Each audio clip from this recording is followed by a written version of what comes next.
Sup YouTube? Welcome to another episode? Sorry guys, I'm so used to recording Super Meat Boy, but this time, we're gonna do something different.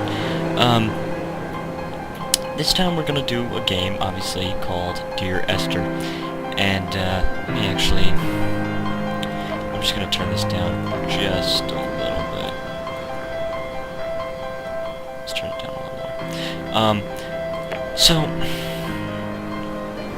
Guys, this is a game, like, I figured, here's what I figured. You guys are probably...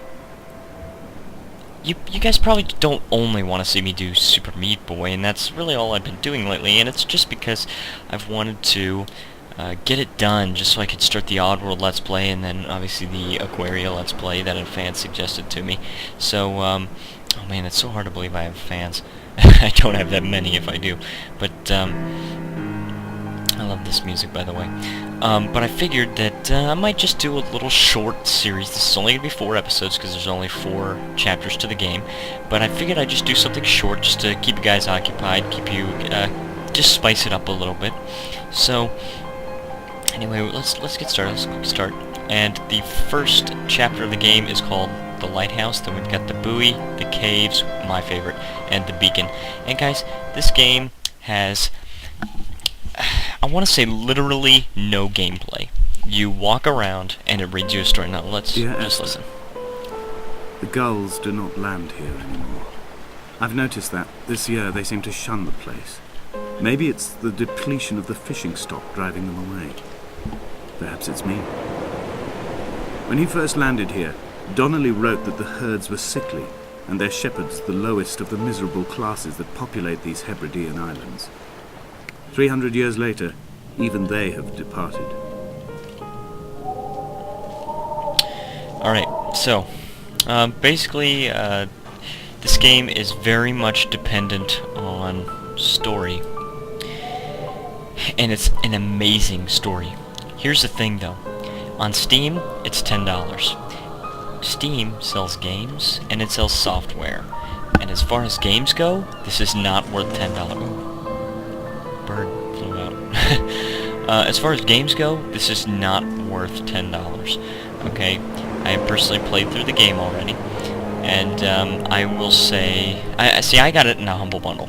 Okay, so see, because the thing is, I wanted to try it out, but I wasn't. I didn't want to go for $10, especially after I read the reviews that it was that there wasn't really any gameplay. It was just story. So, but I got it in a Humble Bundle, and I played through it, and it is absolutely amazing as far as the story goes. So, guys, I hope you enjoy this as much as I did. Let's keep going. I'm not going to talk while he's reading. But this amazing story, and if you watch me play through it, it's going to be pretty much the same as you playing through it yourself. Ooh, a little bit of lag there.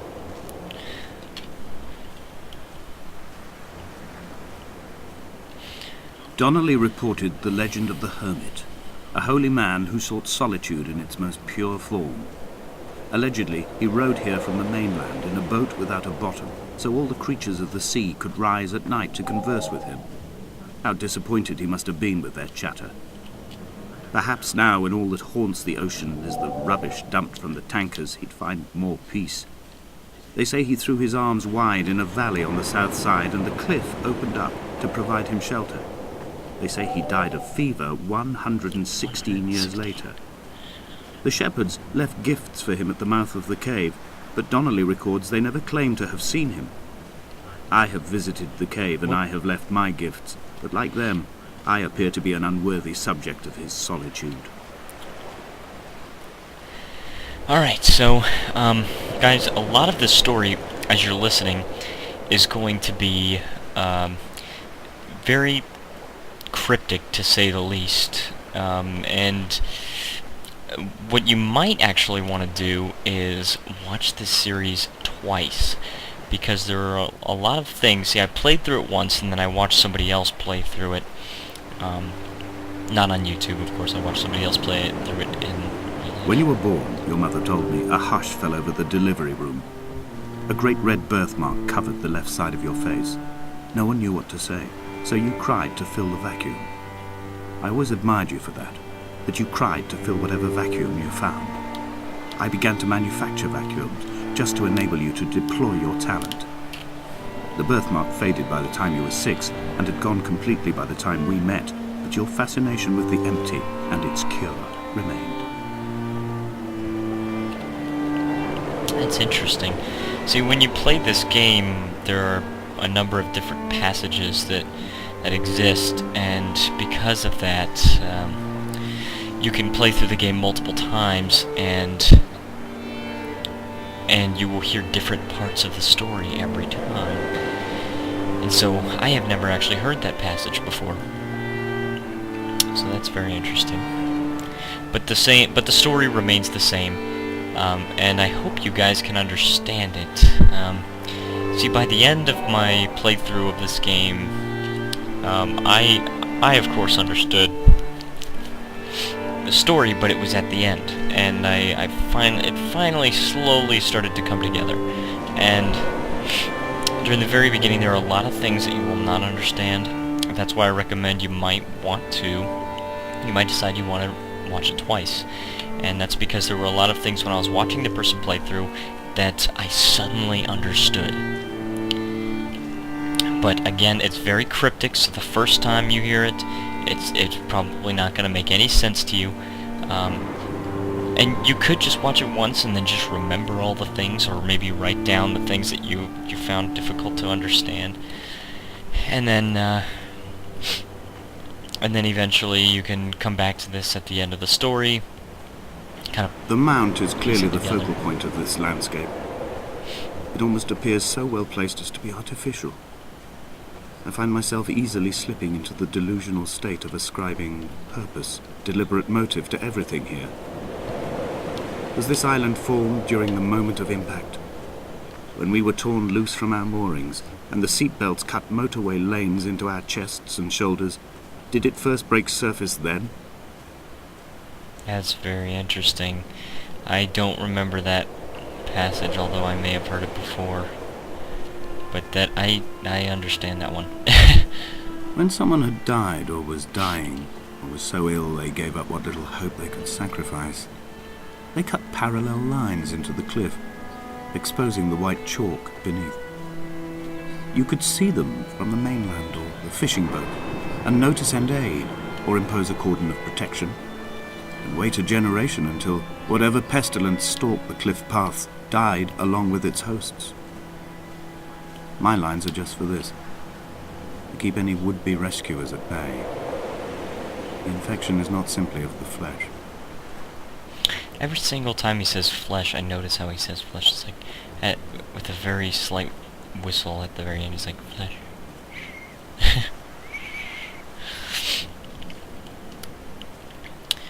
Ooh. We are not like Lot's wife, you and I. We feel no particular need to turn back. There's nothing to be seen if we did. No tired old man parting the cliffs with his arms. No gifts or Bibles laid out on the sand for the taking. No tides turning or the shrieking gulls overhead. The bones of the hermit are no longer laid out for the taking. I have stolen them away to the guts of this island, where the passages all run to black, and where we can light each other's faces by their strange luminescence. Okay, and what I have noticed is that the gulls are a very common theme in this story. The gulls coming back, maybe, and I'm not really quite sure what it represents, but if you notice, aside from the plants, this island seems... Dear Esther, I met Paul. I made my own little pilgrimage. My Damascus, a small semi-detached on the outskirts of Wolverhampton. We drank coffee in his kitchen and tried to connect to one another. Although he knew I hadn't come in search of an apology, reason or retribution, he still spiraled in panic, thrown high and lucid by his own dented bonnet. Responsibility had made him old. Like us, he'd already passed beyond any conceivable boundary of life. Okay, I would leave you presents outside your retreat, in this interim space between cliff and beach. I would leave you loaves and fishes, but the fish stocks have been depleted and I've run out of bread. I would row you back to your homeland in a bottomless boat, but I fear we would both be driven mad by the chatter of the sea creatures. Okay, so the gulls coming back. Yeah, the theme. Okay, that's what I was saying. If you notice, other than the plants, this island seems to be completely devoid of life. And guys, I'm not revealing anything about the story. It's just something that I've noticed. And I don't know why. I don't know why this island seems to be completely devoid of life. Everything's so overgrown. It seems like it hasn't been inhabited for a very long time, except for that radio tower we saw a while ago. Maybe we'll see it again over here. And then another common theme is the bottomless boat. First referred to when he talks about the hermit. The bottomless boat and the chatter of the sea creatures that would come up at night. And I find that very, very interesting, but I don't know what either of them represent. And I'm thinking the gulls coming back might refer to the return of life to the island, or maybe to something else. I'm not exactly sure. And I really love this game because it opens it up for debate. Because it's so cryptic and so... I dreamt I stood in the center of the sun, and the solar radiation cooked my heart from the inside. My teeth will curl, and my fingernails fall off into my pockets like loose change. If I could stomach, I'd eat, but all I seem capable of is salt water. Were the livestock still here, I could turn feral and gorge. I'm as emaciated as a body on a slab, opened up for a premature source of death. I've rowed to this island in a heart without a bottom, all the bacteria of my gut rising up to sing to me. Rowed to this island in a heart without a bottom. And the bacteria of his gut rising up to sing to him. Maybe some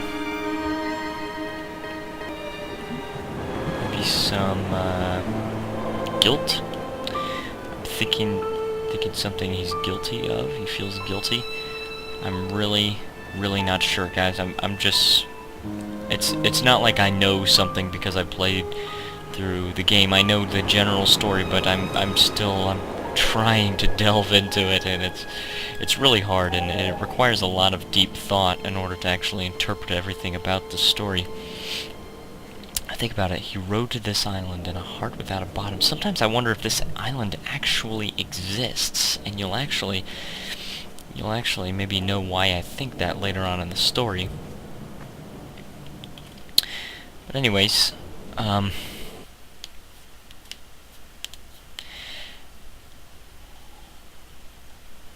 just play the first part. Dear Esther, I have now driven the stretch of the M5 between Exeter and Bristol over 21 times. But although I have all the reports and all the witnesses, and have cross-referenced them within a millimetre using my Ordnance Survey maps, I simply cannot find the location. You'd think there would be marks to serve as some evidence. It's somewhere between the turn-off for Sanford and the welcome brake services. But although I can always see it in my rear-view mirror, I have as yet been unable to pull ashore. Okay, so if you've already played through the game, you know what that means.